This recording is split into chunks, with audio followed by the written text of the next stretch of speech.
Howdy. So, to begin this review / retrospective, I want to ask that if you enjoyed this video, consider leaving a like, and maybe even subscribing. It helps out a ton and tells me you really want to see more of these kinds of videos. Now secondly, I want to say that this was my first time actually playing Bendy and the Ink Machine myself, but it was not, however, my first time seeing gameplay of it, as years ago, back when the initial chapters were releasing, I would watch gameplay videos of it, mainly from YouTubers like John Wolf. That being said, I was never too deep into the Bendy fandom at the time. By the point of Chapter 3 releasing, I really didn't care much at all, honestly. Not looking into any other theories, or not really even bothering to remember much of anything that actually happened in the gameplay I was watching. This means that I have little to no nostalgia for the franchise, and I am also going into Chapters 3 and forward somewhat blind, as I have genuinely forgotten most of what was included in these chapters before playing. If you would like to see my gameplay, you can, as I stream myself playing through the game right here on YouTube. The streams are unlisted, but can be accessed through this playlist here if you would like to see me struggle with the endless toils of Chapter 3, which, believe me, we'll get into that. If you are someone who actually watched the streams as they aired, then welcome back. If you're a first timer to this channel, then welcome. I hope you enjoy the video and stick around for the future. So without further ado, let's get into the video.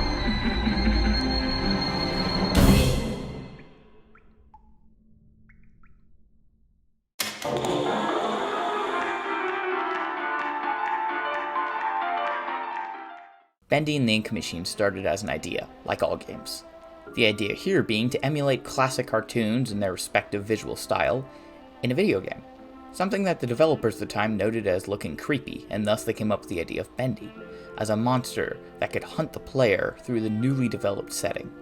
During an interview, Mike Mood described the development process of the game as, "The idea of Bendy came about from my partner, the Meatly, who one day was curious as to what it would look like in a world that appeared to be sketched like a cartoon.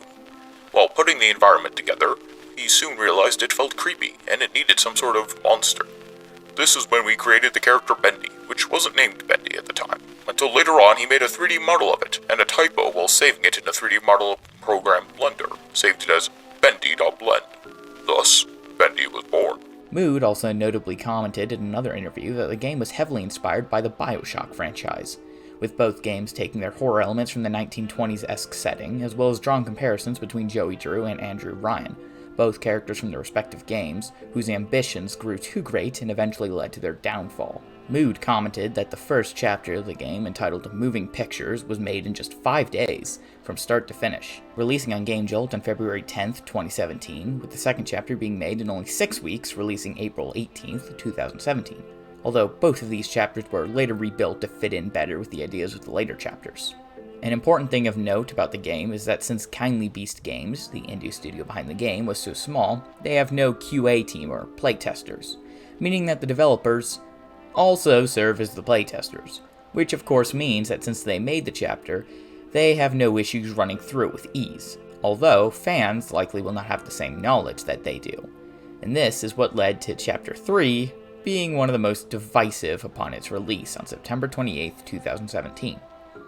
This chapter was also changed soon after its release, with a patch update released soon after, although, unlike the first two chapters, it was not rebuilt from the ground up, thus meaning that many of the flaws present originally are still very much so persistent in the third chapter. The fourth chapter would not see the light of day until the following year, with it releasing on April 30th, 2018. Finally, the fifth and final chapter released on October 26, 2018, thus marking the end of the main game's development cycle, ignoring smaller patches released after the fact.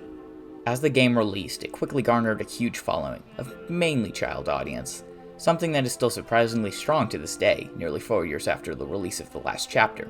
However, critically, the game did not do too well later on. Chapter 3 was the first chapter to be widely panned for its monotonous and repetitive fetch quests, which seemed to go on forever with little to no substance to keep the player engaged.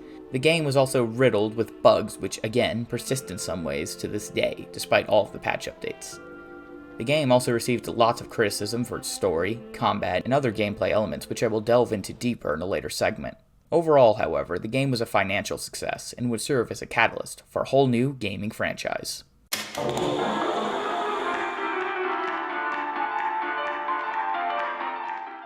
For this chapter of my video, I will split up the story into 5 segments, each segment covering an individual chapter from the game. Chapter 1, Moving Pictures. Henry Stain, yes, that's really his name, just go with it, receives a note from his old business partner, Joey Drew. It informs him to return back to the animation studio he and Joey worked at, as he has something to show him. Henry obliges, and the game opens with us entering the studio, although despite having worked here in the past, it is clearly just as foreign to Henry, who remarks and comments on how different everything is since he was last here. As we explore the seemingly abandoned studio, we stumble across what appears to be a physical incarnation of one of the cartoon characters, Boris the Wolf, who is lying dead in an operating table, and with his ribcage ripped open, his heart having seemingly been ripped out. We then continue exploring, and discover the titular ink machine with an ominous music stinger that just screams, "Shit's about to go down!" So, like all horror protagonists, we ignore the warnings and venture in deeper. Eventually, we turn on the machine, which summons a mysterious ink demon that begins chasing us through the facility as we make a run for the exit. But right before we reach the end, the floor below us collapses and we fall down the floor below. Eventually, we run to a safe room, and after standing atop a ritual circle in the center of the room, we see flashes of vague lore shite as the chapter ends on our character blacking out. Chapter 2, The Old Song. We reawaken in the safe room and grab the nearby axe to continue forward into the music department of the studio. Here we are ambushed by some ink creatures, introducing the game's horrible combat system. But I'll try to keep my opinions for later. Thankfully, we don't have to use it much in this chapter. After taking them out, we explore and solve some simple puzzles that result in lowering the ink using gauges that open the way forward. As we finally open up the exit, we are knocked out before reaching it by this mysterious feller, and we wake up strapped to the wall in his basement. Wait. Anyway, he attempts to sacrifice us to the ink demon from before, but ends up getting eaten himself, and we are again on the run from the ink demon. After another chase sequence, we block off the way behind us, only to see a can roll out from the corner. Come out and show yourself. You do not sound nearly as scared as you should right now.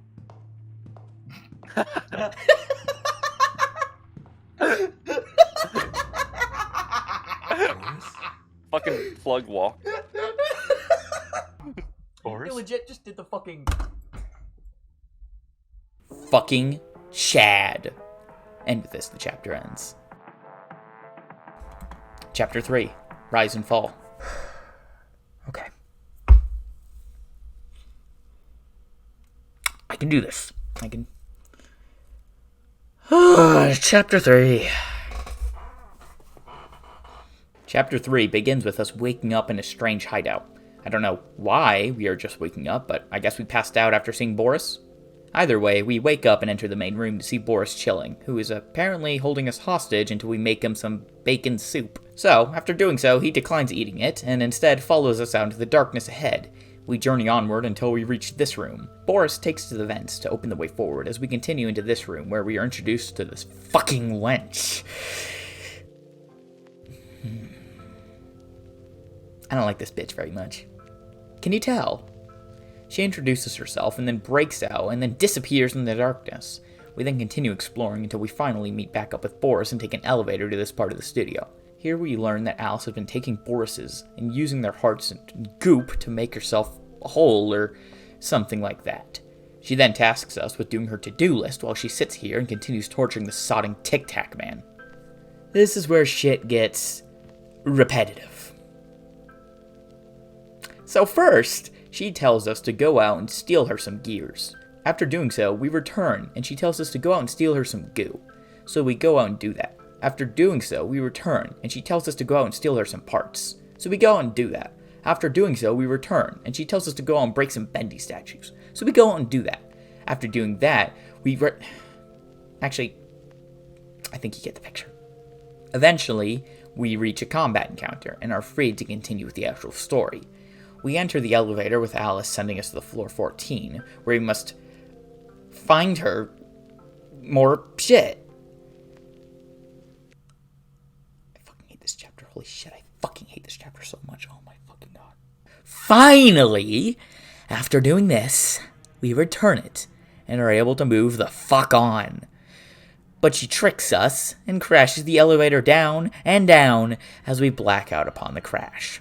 Boris being snatched into the darkness by Alice, who intends to rip him apart to her heart's content or some shit. Finally, this chapter ends. Dear fucking god. Chapter 4 sees us waking up at the base of the destroyed wreckage of the elevator. How we are still able to walk is beyond me. We continue on from the wreckage and begin exploring the new area before us. We come across various carnival-themed areas and even a small open area where we can interact with some of the games. I got way better at this ball throwing one than I would like to admit. Guys, oh my god, guys. What? No!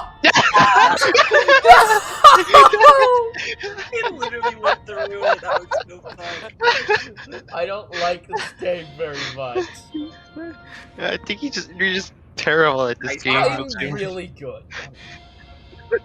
How does that happen? Okay.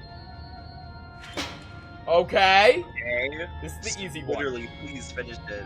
For love of Christ. Thank God.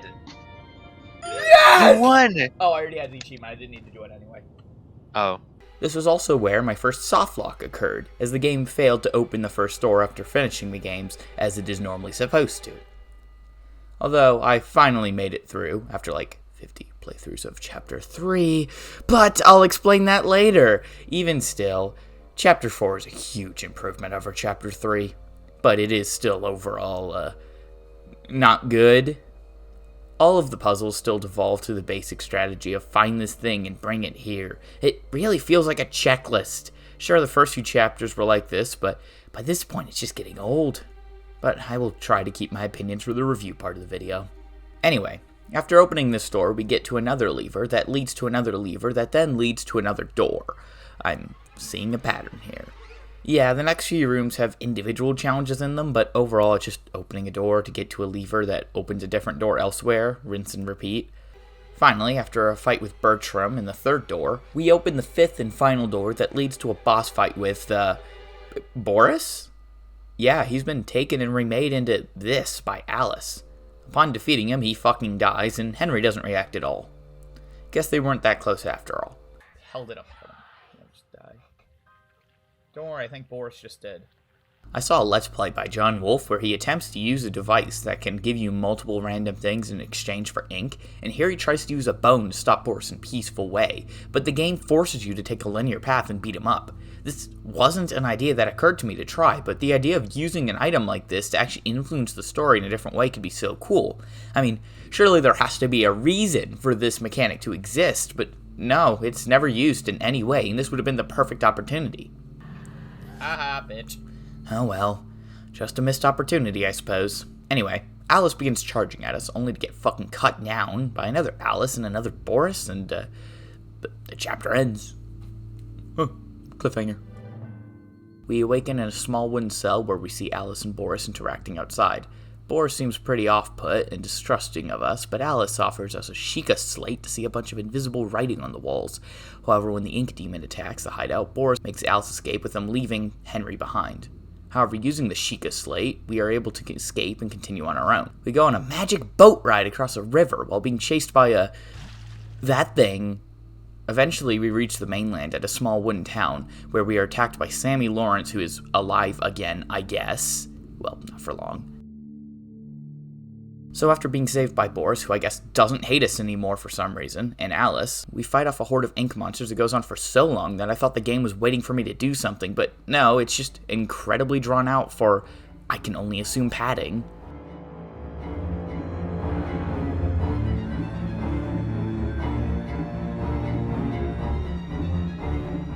Anyway, even though we just met up with these two again, we are immediately separated once again after tripping and falling down this pit.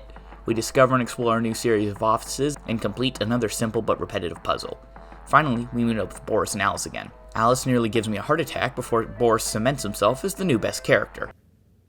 Looks like whatever was here was taken long How the ago. fuck did you get here? How did you get down here? It pays to carry a rope. Sure. You should try If death is the ending, then I'll get that ending just so I can be done. that door. But it won't be easy to open. Okay. I'll need 3 gears, a crowbar, No. some kind of counterbalance. No. Thank you. Fucking thank you. I guess. For the love of Christ. Thank you. You're my favorite now. You get a lib. You get a fucking lib. Thank you. Holy shit. Fucking thank you. I cannot do another goddamn fetch quest. Only to be immediately separated again. To go off and fight Bendy and end this nightmare once and for all. We enter a throne room surrounded by TVs playing old Bendy cartoons before we find it, the last reel, with which you can presumably kill Bendy somehow. But now he appears and transforms in a rather funny way. What's up?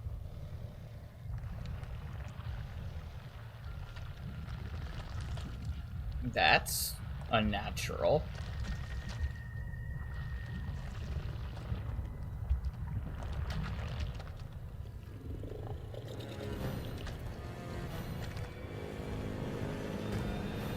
Look at those fucking little legs.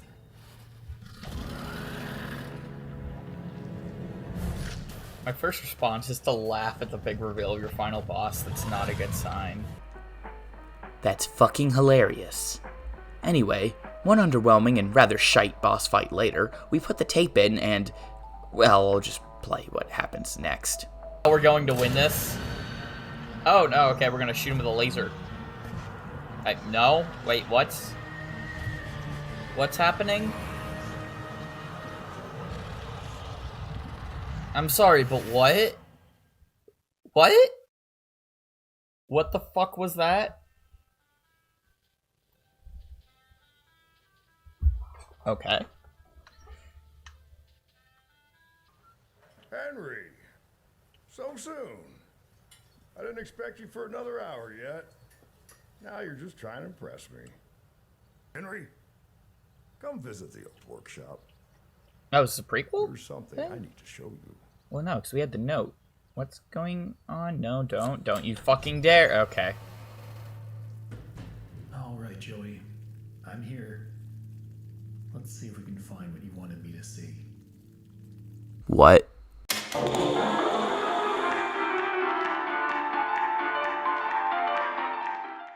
Henry Stain? More like Henry, wait, they already made that joke. Henry is the main character we play as in this game. Having returned to the old animation studio he used to work at the request of his old friend, he remarks on a lot of events happening around him in his oh-so-special voice. I better get overtime for this. He's a funny guy. Always on time. He sounds so fucking close to his mic there. Overall, though, he doesn't offer too much for the majority of the game, with his only moment where I can even derive any emotion in his voice coming from when he first sees Boris turned into this thing. Oh, hi, Boris. Boris! No, what has she done to you? Oh my god, emotion? Holy shit. Only to be completely unemotive when he is forced to kill him. Held it up for him. He'll just die. Don't worry, I think Boris just did. Not much in terms of a character, unfortunately. Joey Drew. While Joey Drew is mostly a background character appearing in audio logs and forth, he is probably still the most interesting character to me. His story of allowing his creation of art to consume him and is directly responsible for him losing his way is something I can even sort of relate to myself.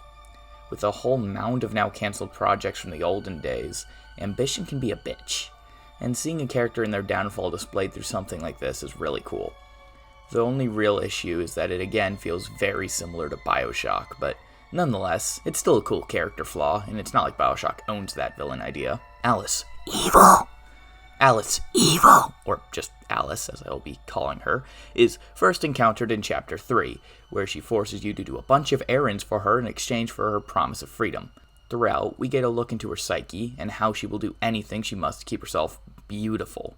Even going as far as to kidnap and torture Boris, turning him into this, all in an attempt to kill you, and secure her own survival.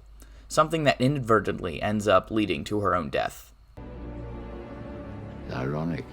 Boris, who we first meet at the end of Chapter 2, is the first peaceful entity we encounter in the studio, and he helps us throughout the first part of Chapter 3, that is, until he is captured and transformed into this thing. Overall, since he does not speak, we do not get much info about this guy, but he's cool, I guess. Besides this, I don't know, he's a fucking Chad. Alice, Chapter 5. This Alice is never given a different name to differentiate herself from the first, but personality-wise, she couldn't be more different. She's shown wanting to help Henry and even calls him her long-awaited hope, a sentiment clearly not shared by her Boris friend Tom. It appears the duo have been surviving the facility for some time now before we came along. She's eventually convinced to leave us behind by Tom, but we eventually re-encounter both of them after an encounter with Sammy. Although past this, there's not really much happens with her character. I guess she's shown to be resourceful with the rope and initial request for gears, even sounding scarily similar to the original Alice in regards to the latter. Thankfully, Boris is still a Chad, so he dispels our worries with ease. Tom. Similar to the original Boris, he does not talk, but he does get a lot more personality despite his single appearance. He's clearly untrusting of anyone besides Alice, as well as willing to enter a fight should he deem it worthwhile. He also seems to show disdain at Henry for disrupting his and Alice's survival, although he later comes around and saves us for some reason. There's not really much going on in terms of a character arc, he just kind of suddenly decides to help us after leaving us for dead minutes before. He does still have that Chad energy though. Ink Demon. He's scary. That's about it though. There's some theories about who he might be connected to, but nothing is concrete, and as such I will not act as if it is. The game sold itself in a singular story-based game, and as such I will judge its characters based on such.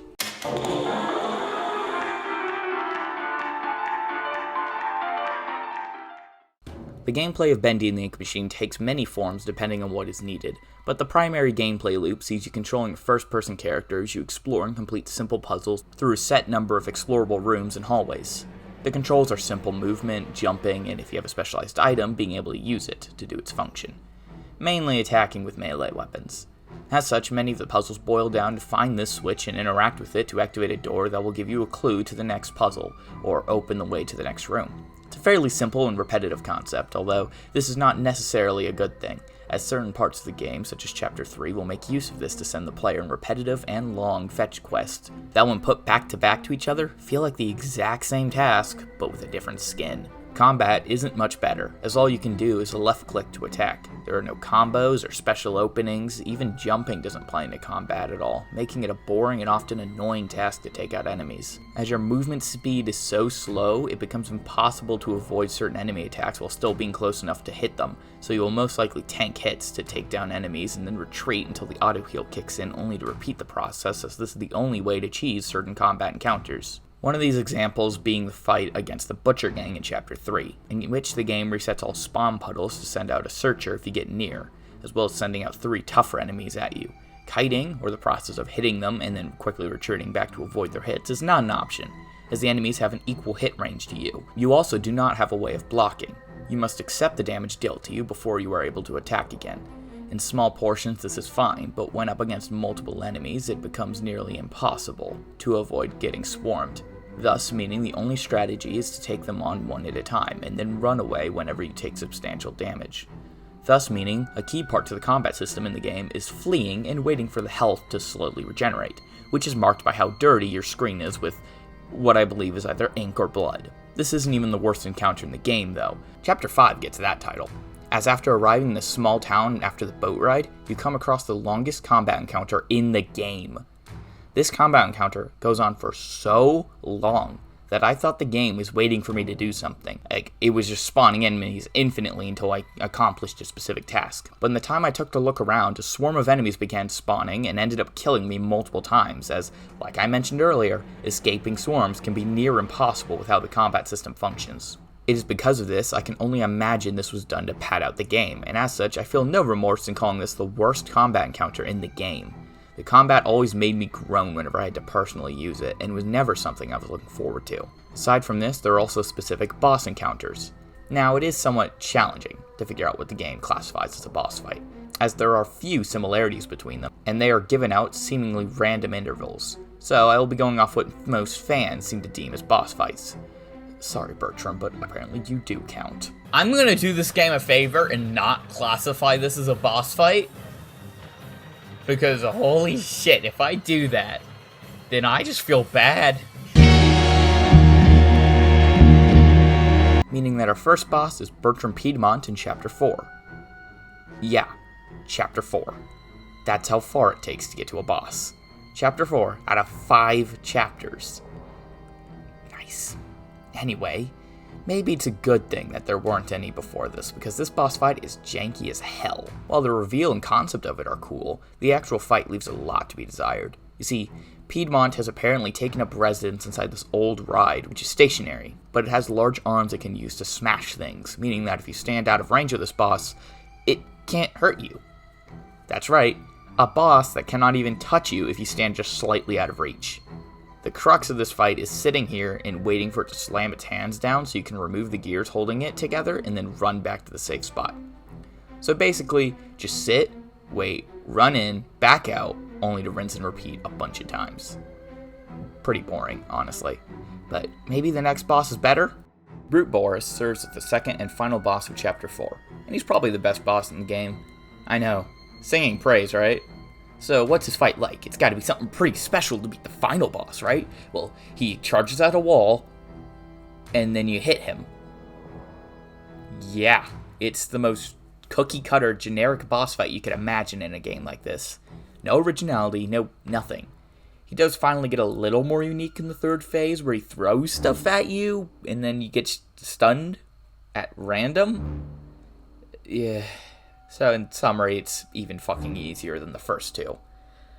Wow, that's fucking pathetic. And yet it's still the best boss in the game. Sammy Lawrence is the first boss of Chapter 5, although he is also a large reason why I hesitate to call some of these boss fights. From what I could find, some people seem to classify this, but it's basically just a normal enemy, but with faster attacks and more health. So you know the drill. Get a hit or two in, then retreat until you heal. Rinse repeat for like 5 minutes until the game decides you're good to pass on. After beating him up the first time, the collision must not have been made, as the game didn't progress into the cutscene. So I ran around for a couple of minutes trying to figure out what I was supposed to do next, until I went up to hit him and it finally worked, leading to what is probably the worst combat encounter in the game, as discussed earlier. After this, we have the final boss, which takes up 2 phases. The first has you running around avoiding Bendy while you flip some levers, so not much going on. If he hits you, he one-shots you, forcing you to go through the whole respawn cutscene, so that's annoying, but besides that, uneventful. No, it's gonna be a lot of dying while I try to figure out what I'm supposed to do, but I think he might have a set path, so hopefully you can at least memorize that, which will make this easier.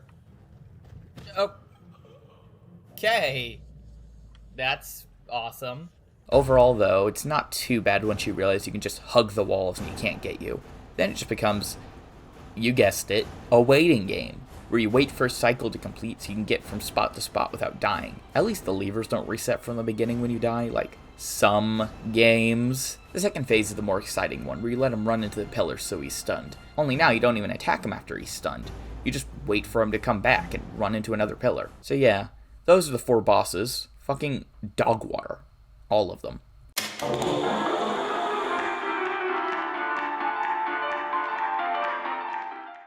Finally, we're back to something I can really praise.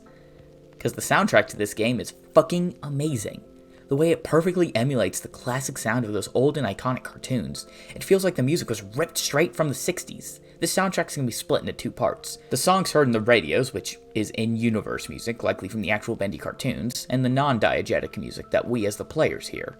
This includes things like chase music or the droning ambience heard in the halls of Joey Drew Studios. All of it is incredible, however, composed by the Meatly, who is also one of the lead devs. The music perfectly suits every scene it is in. It's also just pretty good on its own outside of the game.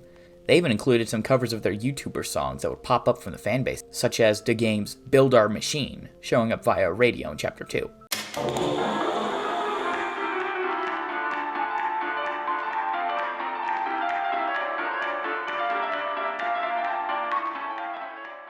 That's awesome. On top of this, the sound effects are all also pretty solid, although not much to write home about. Finally comes the voice acting, which ranges from Better get overtime for this. Why did he sound so fucking close to his mic Overtime? There? Wait, does he still work here? Oh, he's being funny. He's a funny guy.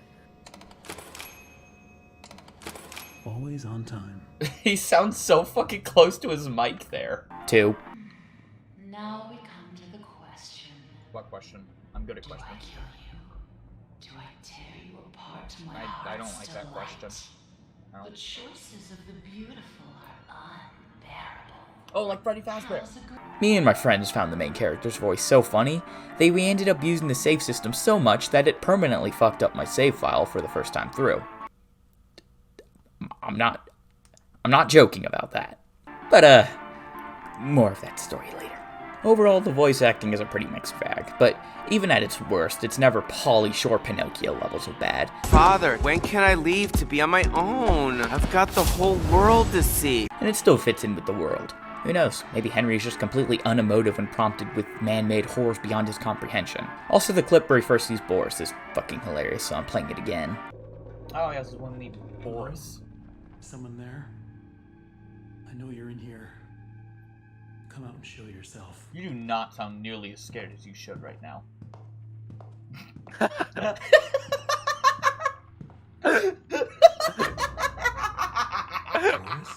Fucking plug walk. You're welcome.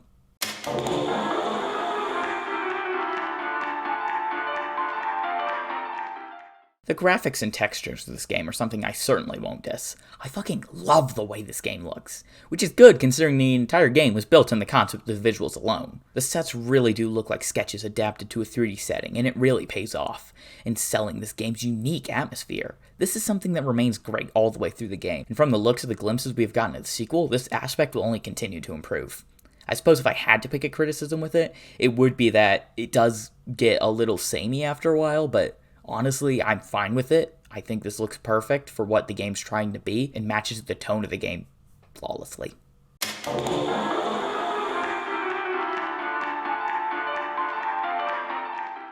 So, as I mentioned earlier, I decided to do something different for this video when capturing gameplay than I did on some of my previous videos. So I chose to stream all of my gameplay of this live, right here in the channel, so I can actually go back and witness my exact reactions to everything. Something I certainly intend to do more of in the future, so stay tuned for that. During the gameplay, I was joined by various other people, such as Darthvad, Oscar, and Gnome Tasty.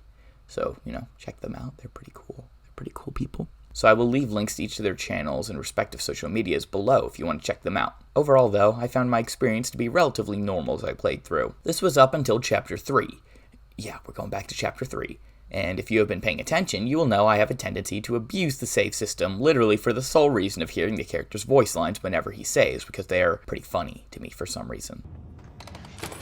I hate that alien. For this. Another day, another dollar. Back to the old grind. Back to the old grind. Back to the old grind. Always on time. Oh, that's Always you. on time. Always on Back to the old time. grind. Back to the grind. Back to the grind. Punching in. Shut the fuck Punching up. in. Punching I don't in. understand. We're saving our game. Honor, you don't understand. Is Here, this let me like make you Resident understand. Evil Let me where make you have to put a understand. fucking anchor then to Better save get the game? overtime for this. I better Yeah. get overtime for this. Better get overtime for this. Shut up! I'm gonna make you understand. I'm gonna make you understand. Another day, another dollar. Another day, another dollar. he just actually said it. Oh. Yeah.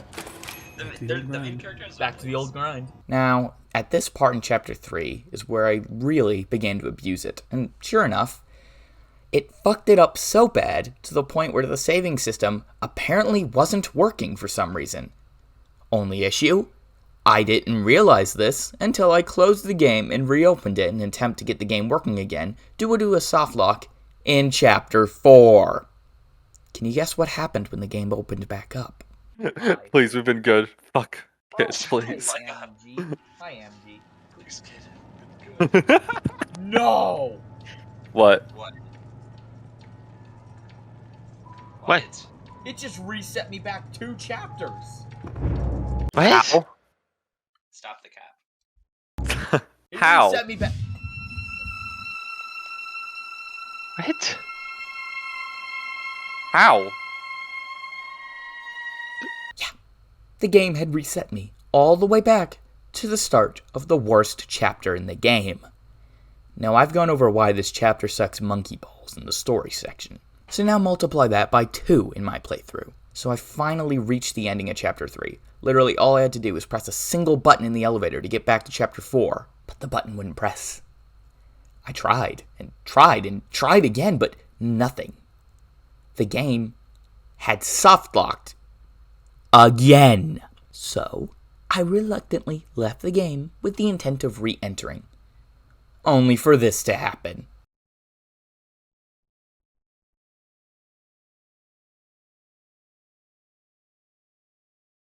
Wait. Well, Are you ready to do it again, WILLJEUM? This game is so fucking dog shit. Holy god. Ready to do it again, WILLJEUM? Ready to do it again? Let's shoot for 40. Let's shoot for 40. Oh my god, I need to see your face on the stream. Let's shoot for 40. Oh, that is too fucking good. It's awful. That's What actually the horrible. I had to replay Chapter 3 for a third fucking time. I'm sure you can imagine my rage at this point. So this time when I booted it up, I would leave after every save to make sure it was actually saving, and now that I was checking, it seemed to actually be working. So I just had to do this for every save going forward. Kinda sucks, but whatever. So I continue, understandably peeved at the game. I decide to take my undying rage out on Boris, who chose to move too slowly for my liking. You're so interesting. I like how smug he looks. I have to say, I'm an instant fan.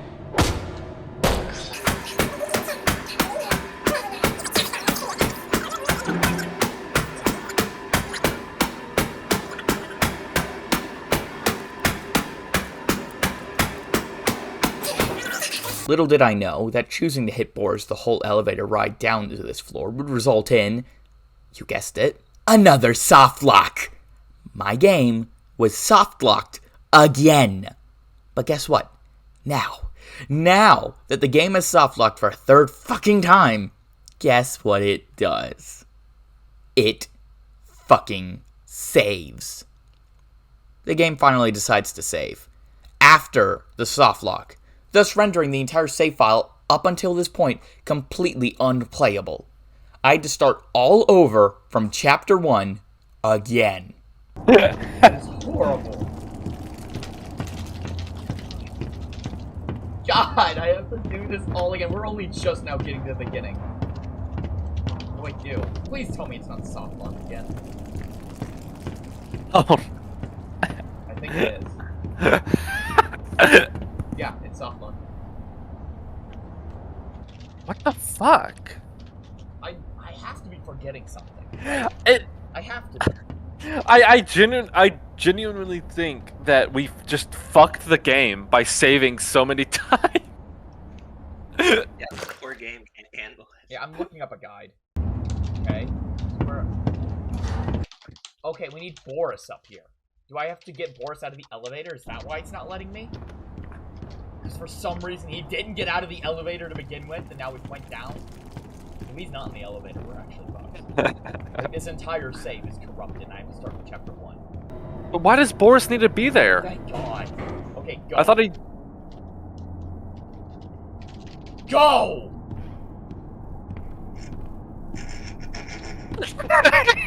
Maybe he just needs to be there. Like, maybe he just needs to be right there in order for it to progress. This elevator better not be fun. Like, you can't just move the elevator. Oh my god, what? You just need to start a new save. I do!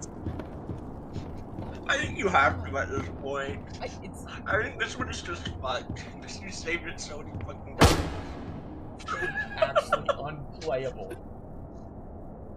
5 hours, and we have to start over. I'm so fucking livid. I'm so fucking pissed. Oh my God. Most people would stop here. Hell, my friends were begging me to stop. If only I'd taken their advice, but like all horror protagonists, I ignored the warnings and pressed onward. And let me remind you, I am not making any of this stuff up. It is all archived on my stream, which you can find in this playlist here. I played my way back up to the beginning of Chapter 4 off stream in a new save file, and thus began my second and final stream in this game. So I booted up the game, and was greeted with...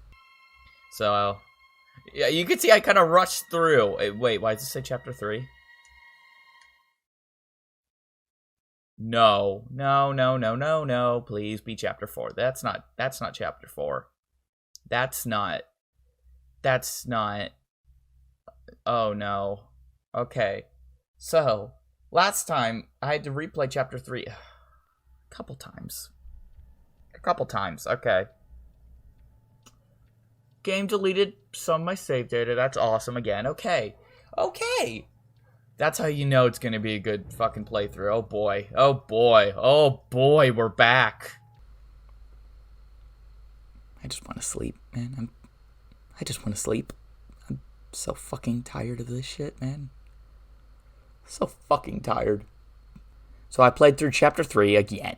And after reaching the elevator, the doors didn't close. The game had frozen up again! Thank fuck that upon leaving and re-entering the game, it actually saved. And furthermore, let me progress to Chapter 4. But the fact that I've had to play through this chapter so many times is fucking unbearable. From there, my experience playing through the game was about as normal as you can expect, given the other small bugs and poorly designed challenges. But yeah, this Chapter 3 saga was unreal, to put it mildly.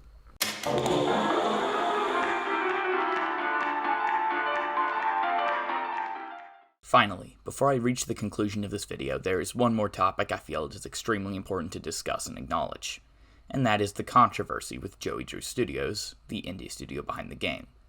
Now, I won't go into too much detail, as there is a great video by a YouTube channel titled Chris Portal, with all the in-depth stuff that I would highly recommend watching. I'll leave a link below. But to summarize some of the shit that went on behind the scenes, Mike Mood, the co-creator of Bendy, is known to be a pretty toxic person behind closed doors.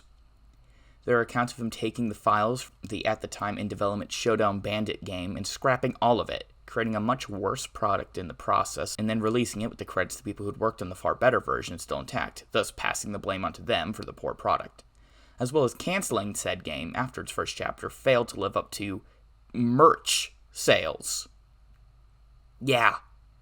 It is also said that he fired almost 50 employees right before the Christmas season, the season in which job security is most fucking important, after telling them that their jobs were secure, thus meaning that they didn't have time to prepare or begin looking for new jobs.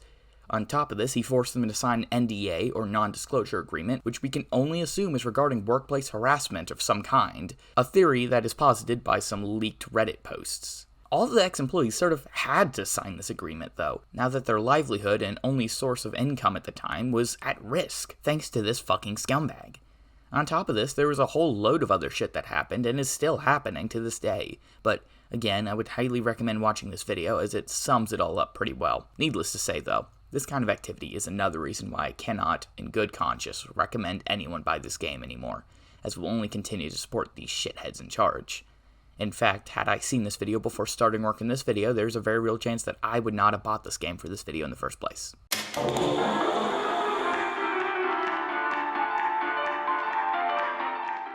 So here we are, at the end of the video.